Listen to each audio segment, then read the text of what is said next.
central bank digital currencies sound like wonderful things that come to us and offer us such convenience Right. and such ease of use. Right.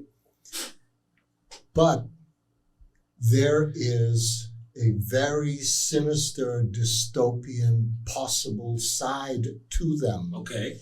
that I believe no one long term, I don't care who you are, is going to be able to resist The temptation. the temptation of using this.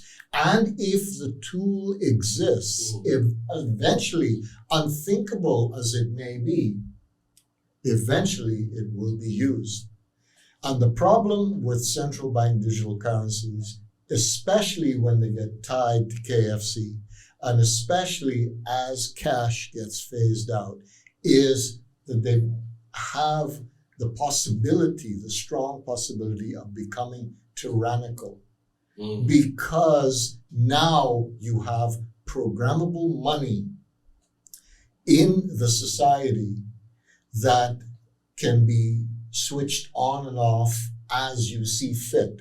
And so, if, for instance, you wish to stimulate the economy, you, as your employer pays you in that central bank digital currency, it comes with 30 days to spend because we're stimulating the economy.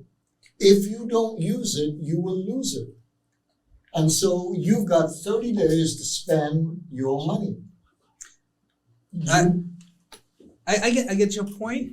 I always tell my kids, the only difference between a superhero and a villain is choice, right? Exactly. Everyone So has- today is Wanda Maximoff, exactly. and then tomorrow it could be the Scarlet Witch. Right. Okay.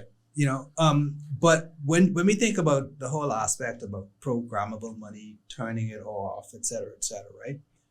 First of all, legislation was passed in 2020. They amended the Central Bank Act. And in that Central Bank Act, they defined legal tender. They redefined legal tender to include the sand dollar, To say what exactly? that it is legal tender, Okay. right? So cryptocurrency is a legal tender. Any digital tokens that you have in all those other apps, they are not legal tender. They're not protected by or liabilities of the Central Bank of the Bahamas and the government of the Bahamas. So if, let's say, for instance, I won't call any names, but let's say you had one of these wallets, you had a digital token in it, and these guys decide to just shut down tomorrow with your $500 that you had in that token. Right. What is your recourse? None. Right? But that if you look at your physical dollar bill, on there actually says that this is a liability of the Central Bank of the Bahamas and a claim that you can put on them. And you can come to them and say, hey, give me my money.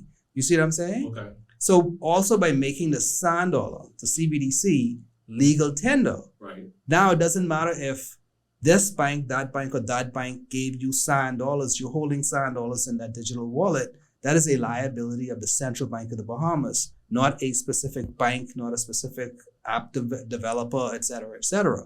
So this is what is one of the biggest differences between a cryptocurrency and a CBDC is that, again, centralized liability that you do have with somebody that you can point a finger at and say, hey, you owe me my money. And it is the Bahamian dollar, which means unlike a crypto where you can say today it's worth 20,000 and tomorrow it's worth 10,000. No, we're pegged to the Bahamian dollar because it is the Bahamian dollar.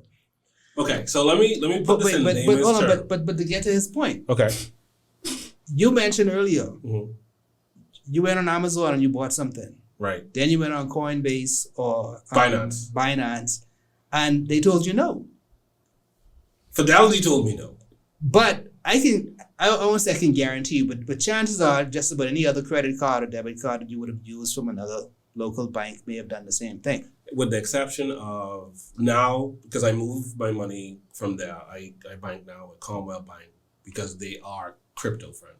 Okay, so Now, if it declines, you could call them up and say, hey, why did this decline? They say, okay, well, because it looks suspicious because it came out of New Zealand as opposed to where it Right. normally comes out of or whatever the case right. may be. So the 2 points I'm going to make here is this. One, you're already operating an electronic space where they do have the ability to program you.